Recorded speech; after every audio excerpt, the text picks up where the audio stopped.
Chirag Paswan's Lok Janshakti party will not contest the state elections in Bihar with Nitish Kumar's JDU. The party has announced this evening in Delhi. There are suggestions that ties with the BJP will remain intact, entirely so, even though they will not be associated with the JDU in any way. They'll be contesting against the JDU.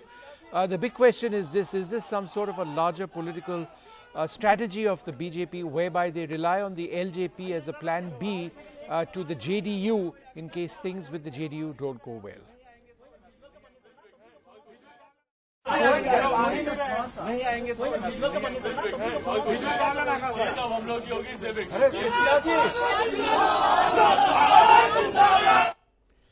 My colleague Sukirti Dwivedi joins us now. So Sukirti, how is this going to work on the ground, that they will still talk about respect to the BJP and the Prime Minister and yet fight the JDU actively on the ground, even though the BJP and the JDU continue to be allied?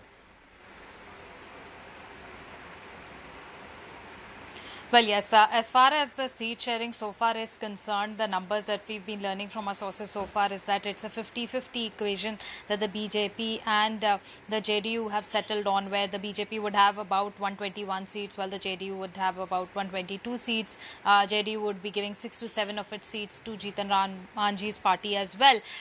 So the 50% seats that the JDU has, that is the one that the LJP is targeting. They are saying that every place where the JDU will put up a candidate, we will put up a candidate against them. The remaining seats on which BJP will have candidates, we are not going to target them.